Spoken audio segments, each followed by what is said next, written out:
Here is a scale of C major.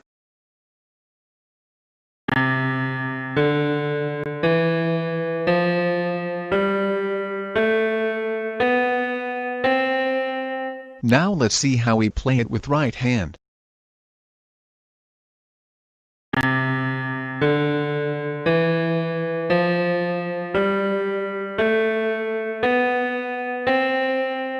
Next we play it with left hand.